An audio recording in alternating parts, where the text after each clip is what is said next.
One of the greatest inventions given to the world by the nomads was the travelling home called a yurt.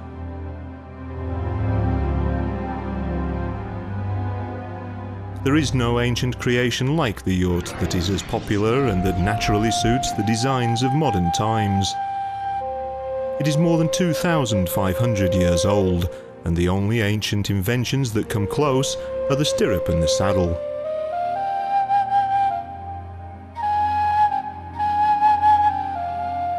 The first moving houses were on wheels and appeared during the Bronze Age. These were prototypes for the future yurt. These tents and shelters were made of branches attached to 2- and 4-wheeled carts. Yurts on wheels were mentioned by Barbaro, the Venetian, who travelled the Deshti Kipchak steppes in the 15th century. These people use countless amounts of 2-wheeled carriages, which are higher than ours and covered in thick felt or other fabrics if they belong to high-ranking people.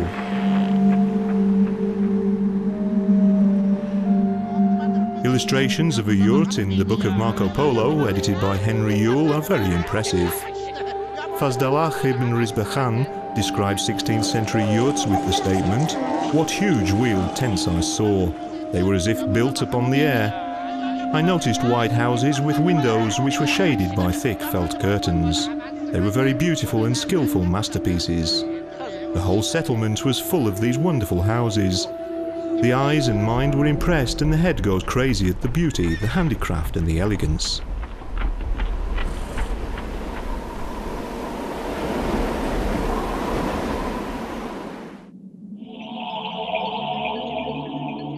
These houses on carriages were not the only important ones for the nomads. Although they were appropriate for plain grounds, they did not suit the mountains or rough ground. Therefore, there was a need for a shelter which could be broken down and transported by pack animals. The earliest illustrations of such houses were discovered in murals on the walls of the vault of Amphasterius in Crimea and among the petroglyphs of the Bayar author in Siberia.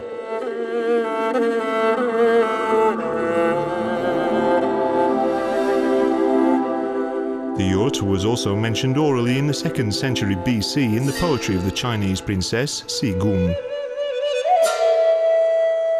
I was sent by relatives to a faraway country to marry Uisun, the emperor. He lives in a round hut covered with felt, and he eats meat and drinks milk. Whenever I think of my homeland, my heart aches.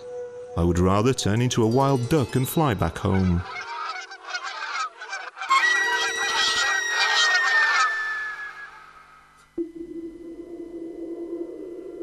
The construction of a yurt has parallels with the spiritual world.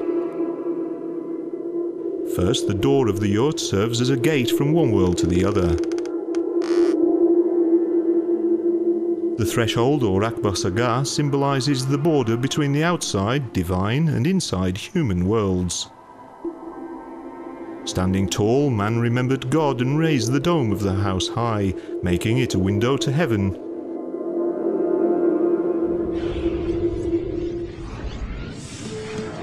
There is a riddle in Kazakh folklore.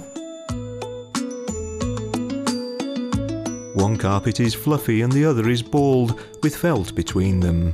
"Oh," I exclaimed, and rising to the heavens was twisted and spun, the hard earth approving.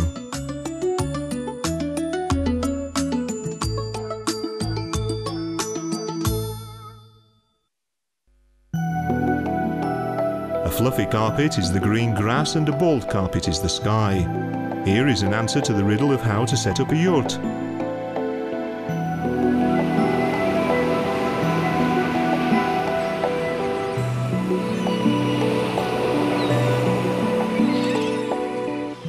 This metaphoric riddle is proof of the ancient concept of nomads. The yurt represents the big world, the kerege represents the sides of the world, the dome is the sky, the shanrak the sun, and the floor is the ground.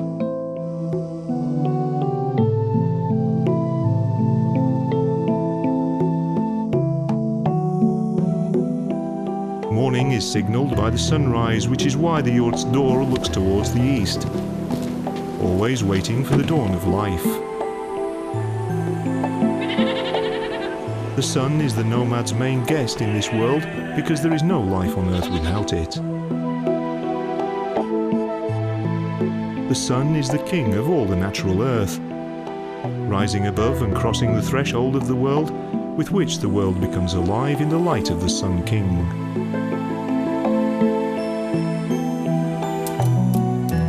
A good daughter-in-law is the first one who greets the morning and rushes to pull down the blanket or tundik to let the first sunshine into the house.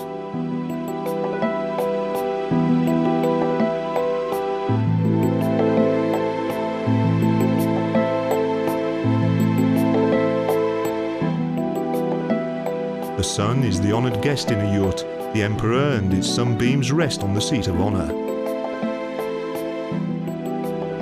Everything that is on the left of the emperor embodies the permanence of the world, which is in the good grace of the god of nature. This is the feminine side of the yurt, which is the life force. On this side, men are the masters of their wealth.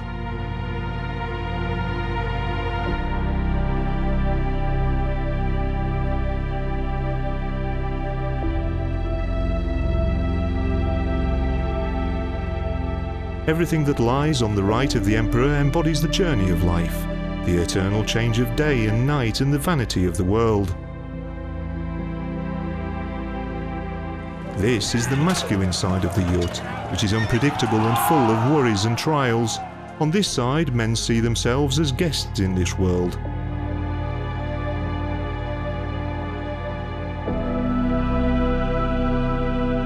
Being a warrior, a hunter and a protector of the shelter and cattle, a man is always ready to start the journey by conquering the field.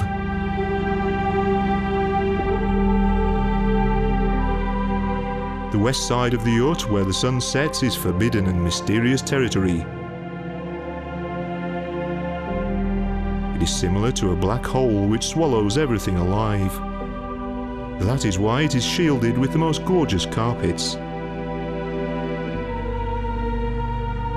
Here lie the trunks full of the acquired treasures of the nomads.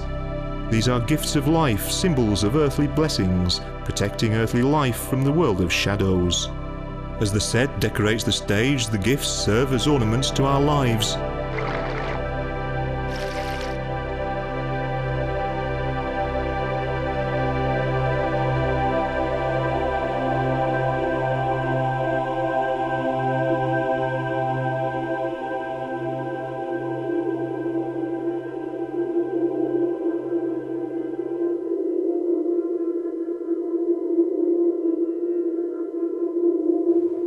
The frame of the yurt consists of four main elements. They are the round top of the dome or shanrak, the dome's poles or uik which support the shanrak, an expanding trellis base or kerege, and two wooden doors that close together called the yasik.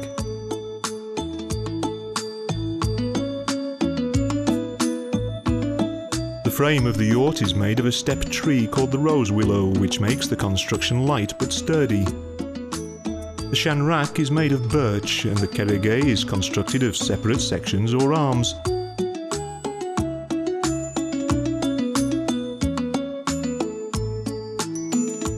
The simplest yurt is six-armed and called an Altı Kanatlı Kiyiz-üy. More complex yurts are built with 14 or 16 arms. Jahangir Khan presented the largest armed yurt with 18 arms to Tsar Nikolai II of Russia.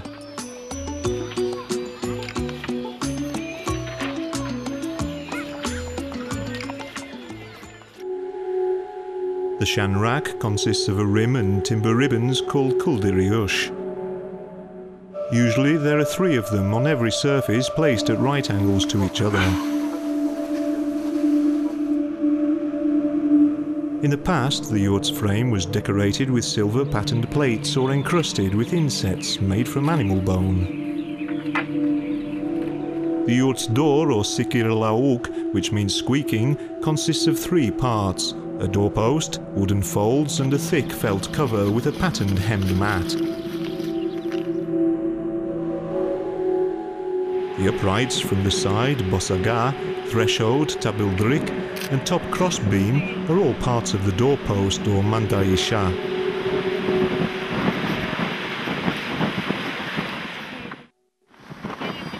Construction of the yurt starts with setting the door, which is a very significant part of the yurt. It is the face of the house of the nomads and is decorated with patterned carvings and painted. The door invites the guest to the world of the family and is a reflection of the house's wealth.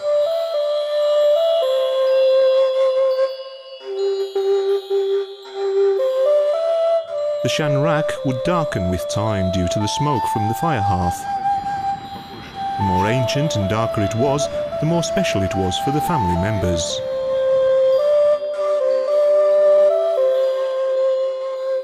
Kara shanrak is a paternal house for Kazakhs. Their family nest, and the house is inherited by the youngest in the clan.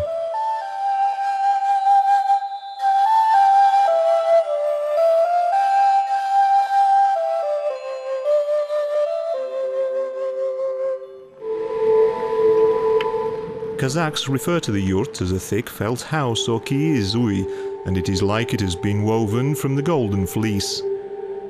It is therefore reasonable that Kazakhs are called the people of felt in Chinese chronicles. The lamb's wool for the felt is sheared during spring and tousled by hand and shaken off by twigs of the meadow sweet. This turns the wool into a gentle and weightless down.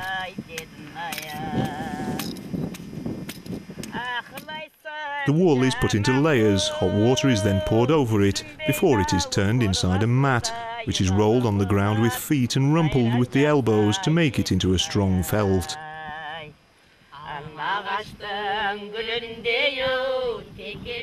After this exhausting process, the steppe carpet becomes the priceless work of art of the nomadic way of life. In earlier times, women would sing along whilst working. The carpets they made covered the yurt and protected the householders from the sun, the wind and moisture. It warmed the yurt up and decorated the floor and turned the walls into a gallery of carpet art. Dressed with wool, the yurt was another image of the golden fleece, another thankful praise to the lamb, which was an ancient symbol of God's grace. The chosen Khan in the steppe was lifted up on white felt with reason, because the ritual symbolized the birth of his new status.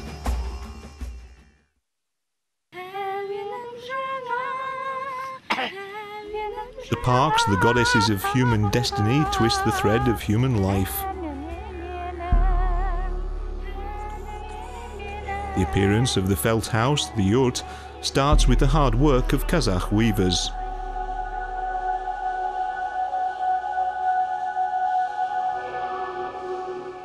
Spinners, weavers and braiders magically turn the wool into skeins of thread, rope and strongly woven ribbons, bau and tangish, which are used to support the sides of the door and kerege, and the kereges between each other.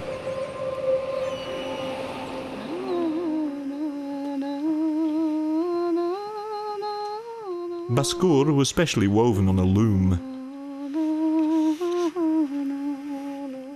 Baskur is a wide patterned woven ribbon which tightens the outward trellis with fastenings and uyks. It is a structurally important element in the architecture of the yurt.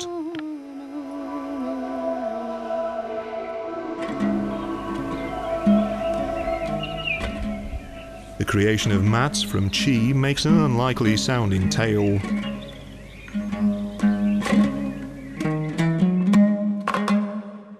Arrow-shaped stems of chi, which is the steppe reed covered with colourful thread and woven together, turn into bright patches.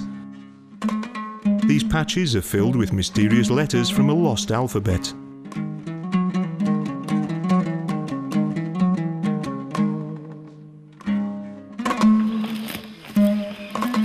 In the heat of the summer, the felt is removed from the yurt sides, but the reed mats are left, because they allow the fresh air in.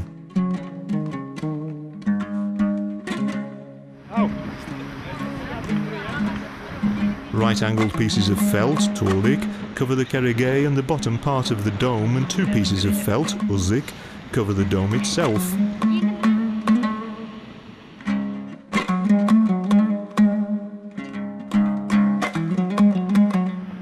A square piece of felt, tundik, is put on the zenith window of the yurt. The yurt is encircled by a lasso, beldiu, and narrow-branded strips of fabric, beldiu bao. It is then time to decorate the inside of the yurt, which is strengthened with narrow ribbons, gel bao. In the case of a strong wind, they become an anchor cable, which is tied around heavy weights. The floor of nomad houses are warmed with felt rugs, tekemets, decorated with lightly spread colourful patterns. Born in the yurt, Kazakhs will always remember the thorny tenderness of it, which is so much like his childhood with its first steps and bumps.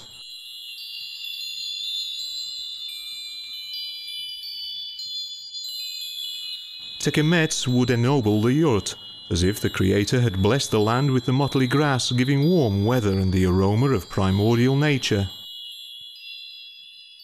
Quilted rugs called sirmaks covered the floor and walls of the yurt, competing with the tekemets with their beauty. A clear 2 or 3 coloured ornament is quilted by woolen thread and stretched on the rug like an endless band. The most famous type of sirmak is referred to as inexhaustible bitpes, and symbolise the idea of the eternity of the world. Alasha is another type of Kazakh rug which was sewn out of woven strips. The meaning of alasha is part coloured and striped. It is made on a special loom called a kormey.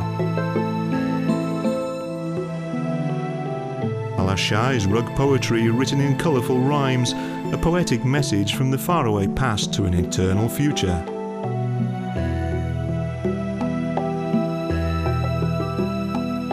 Pictures of nature and landscapes of native places are codified in these woven rugs called kilem.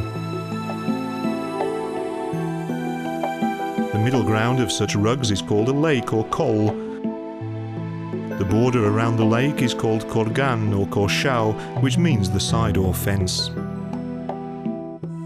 The stripes which divide the rug are the rivers or su. This ornament represents the shape of the mountains, trees, animals and birds.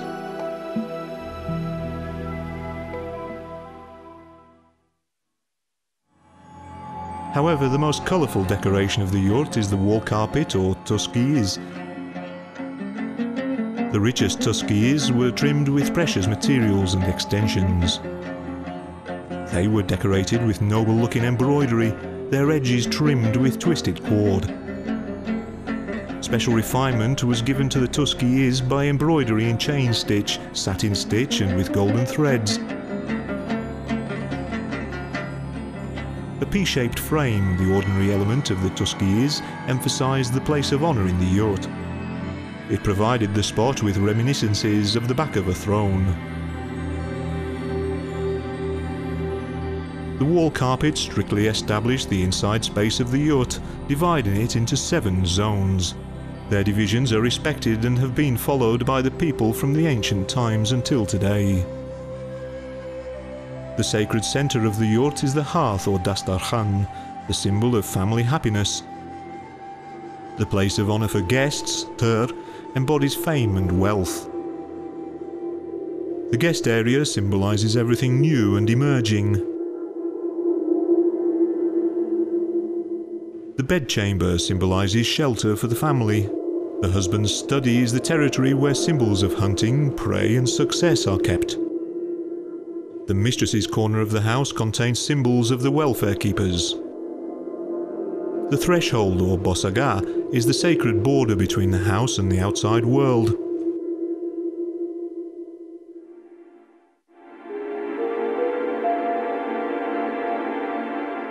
The owner's wooden bed, called a nagash tosek, occupies the very top corner of the house in the feminine part. Here there is a bed decorated with animal bones or silver plates, tosagash. The householder's bedding, blankets and pillows meld into the curtain. The guest wouldn't be offered to spend the night in the owner's bed no matter how respectable he was. No article of this area belonging to the owner, neither blankets nor pillows, may be used by a stranger. If this were the case, happiness would no longer remain in the house, the Kazakhs believe.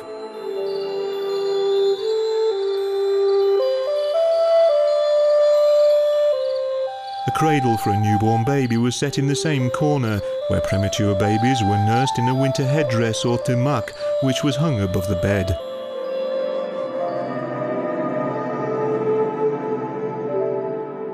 The household area is close to the entrance, where there is a closet filled with dishes, asadal and kebeje, dried meat, dried sunflower seeds, sheep's cheese called kurt, saddlebags, korjin, dorba and ayak kap were hung on the kerege and were used for transporting dishes.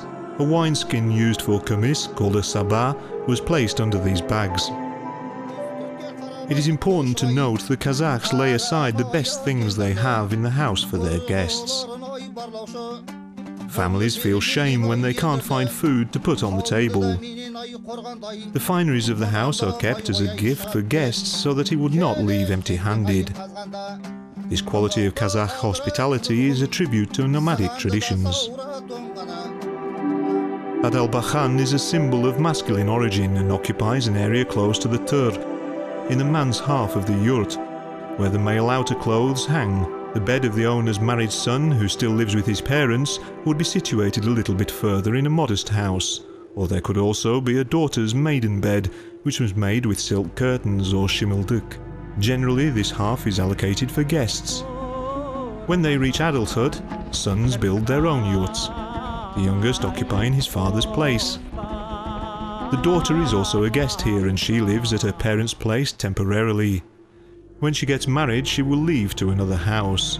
She was referred to as a guest or konak, or the girl who occupies the right half of the yurt, onjakta oturgan kız. The body of a dead owner was also brought to this place in the yurt. From then, he also became a guest who had gone on a distant journey to another world. Hunting trophies such as wolfskins, musical instruments and guns were hung in the yurt.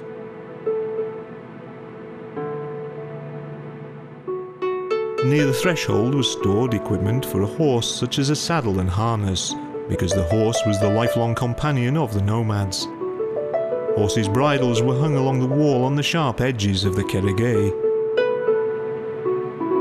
The cauldron or kazan was placed on a tripod in the centre of the yurt and was never left open or empty. Food is a symbol of wealth. A spoon of oil should always be at the bottom of the kazan to ensure that it would never be empty. Let food never dissipate in this house, the Kazakhs wished each other whenever they finished a meal.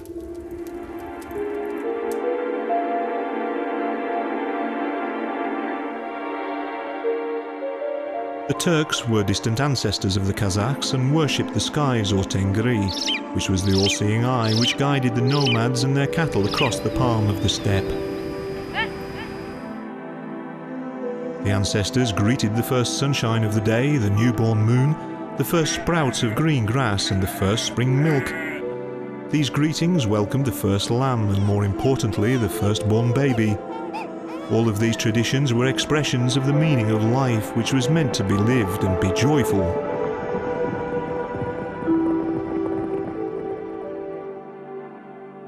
Every spring the Kazakhs moved onto the southern slopes of the mountains to be closer to the sun and the fresh grass, so that their domestic animals could fortify themselves and become fat.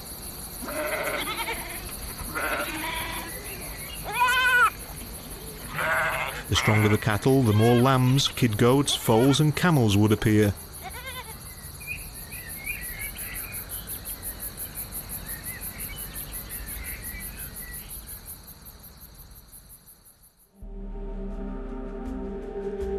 Kazakh people had a deep affection for all their animals, and throughout the summer the Kazakhs spent their time on a green alpine grassland.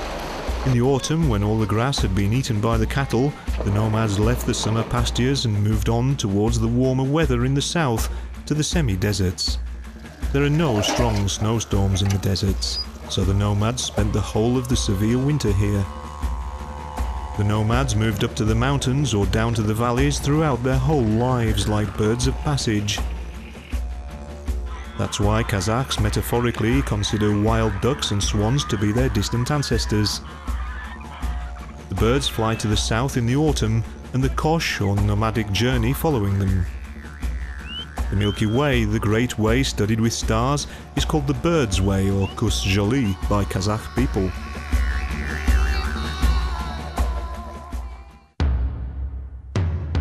What did nomads dream about in the steppe under the open skies? He was mercilessly burnt by the sun, blown by the wind, whipped by lashes of rain and bitterly frozen by the pouring snow. The destiny of the wanderer was never easy, but his desires were simple. To warm up by the fire, to eat and drink something hot, to rest covered by a dry blanket far from wild animals, and to forget all the fears and worries he was involved in on the road. These comforts were provided by his fire and shelter. Purity, welfare and protection are guaranteed by fire.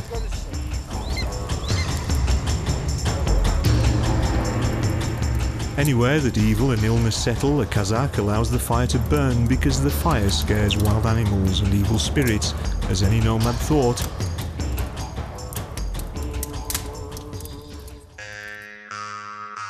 An ancient prayer addressed to the fire still exists amongst Kazakh people. It goes Otana, Mayana, Jarilka, and is translated as Mother Fire, Mother Omai, take and bless. Saying this prayer, a bride would pour a ladle of molten fat onto the fire, offering it to the spirit of shelter.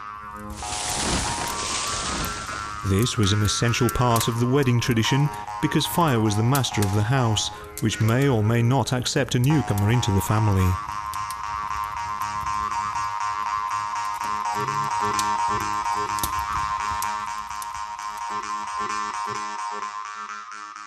Creating a wedding yurt, ÜY, for a newly married couple, made of white felt and decorated with colourful ribbons and cords, the house owner took hot coals out of the hearth and brought it to the new house of the couple.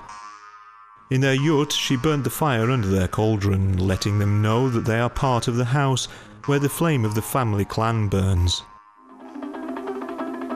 ÜY, coming from Ot Alu, means to take a fire. That was connected with the young couple who were separated from the main yurt from which they inherited a small kazan. Let the fire always burn in your hearth and let peace settle in your house forever.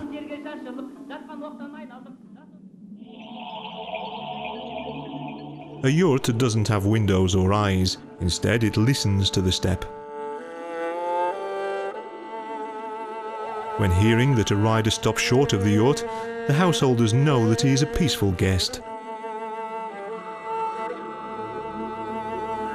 If the stranger comes close to the yurt, he is either bringing bad news or wants to insult the owners. A rider should therefore dismount from his horse and come from the right side of the yurt. An enemy attacks the yurt and a messenger of bad news goes round the yurt and steps on the threshold before he starts talking.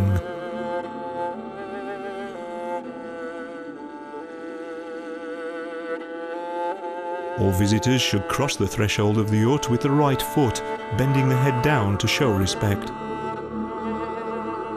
Doing the opposite, the owners of the yurt and the whole family clan become offended.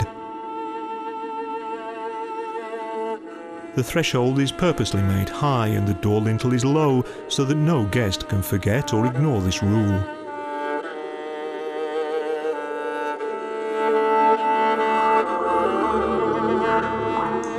Kazakhs believe that the human soul travels from the heavenly world to earth at birth, and from the earth back to heaven when dying. This is the way of the nomad's journey, and they would move down to the valleys in the autumn and go up to the mountains in the spring. This is also the way that leaves fade during the autumn, and new tree blossom stretches up to the skies in the spring.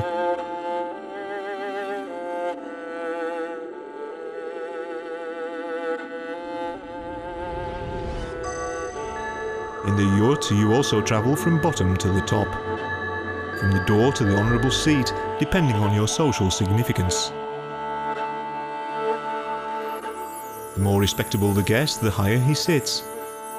Come to the top seat.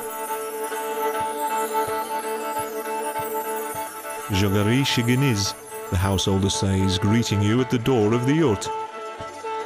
It sounds like a kind invitation as well as a wish to attain welfare in life.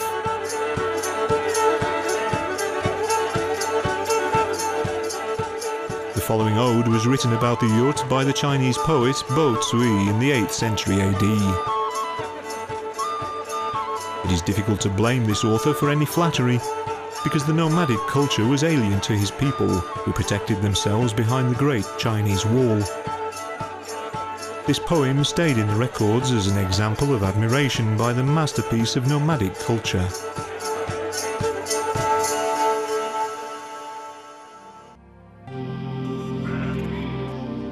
Wool is shorn from 1,000 sheep, bound by 200 rings, and hewn from coastal willows, strong, fresh, convenient and beautiful. Whirlwinds cannot sway a yurt, and rain hardens its form.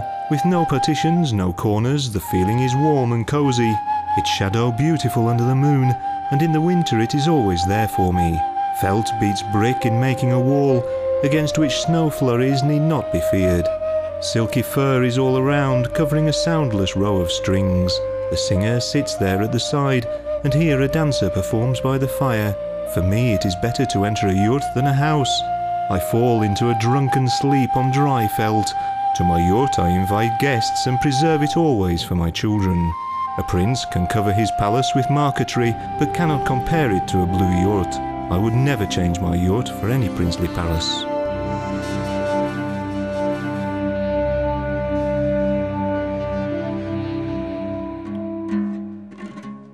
A person who left the yurt and moved 40 steps to one side became a stranger, and from that moment on should protect himself and rely on the grace of the skies. He became part of the road and forever young like Odysseus. His shelter is his saddle, and the rider became a centaur, because he was connected with the horse and worshipped it as his devoted soulmate. He took his goods and chattels with him and set a yurt in the steppe. He could load up a camel with the yurt and would move on to his journey like a snail which carries its house with it. The road was the symbol of new pastures, growing livestock, and the beauty of the steppes.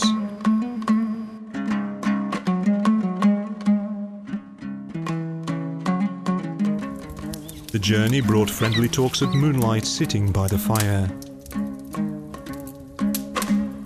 On the road, the nomad had time to take care of the sheep, which were like goddesses to Kazakhs. The Kazakh dastarkhan, the pattern tekemets, and the yurt remain as important to a Kazakh as they were in bygone ages. All these symbols are as permanent as the skies we see above us and the ground under the horses' hooves.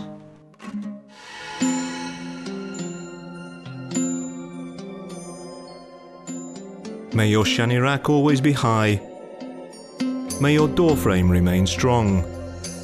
May the fire in your hearth never be quenched. And may your home never be without happiness.